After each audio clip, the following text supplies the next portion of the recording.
Today, we're diving into how to use the SpeTool Router Lift templates to groove your desktop and create a router lift insert plate. Center the two templates on the table and mark the 4 drill points. Drill holes at those marks using a bit wider than your jigsaw blade. This gives your blade room to get in and move freely. Line up the templates again to trace the general shape you'll be cutting out. Next, use a jigsaw to cut away most of the wood inside the template area. Now, stick both templates down onto the tabletop nice and flush.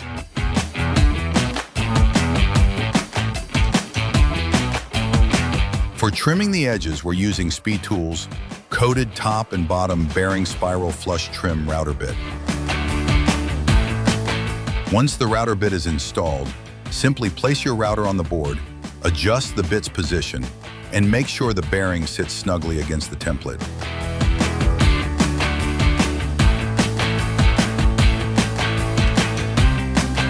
Once the edges are trimmed, remove the smaller template from the center and begin cutting the stepped area.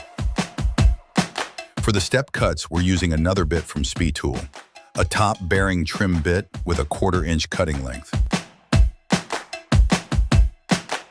For the first pass, I'll use a few cards, the insert plate, and the template to adjust the final depth. Then just repeat the plunge and cut method.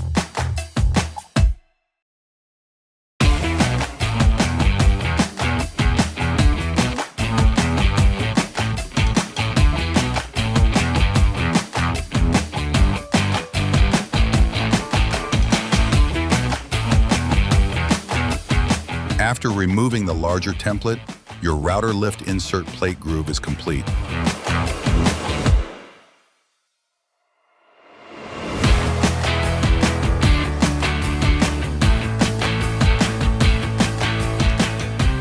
The slot cut using the SpeTool Router Lift template is not only compatible with the SpeTool Router Lift plate itself, but also fits plates from Oskool and Kreg. This template comes included with the SpeTool Router Lift.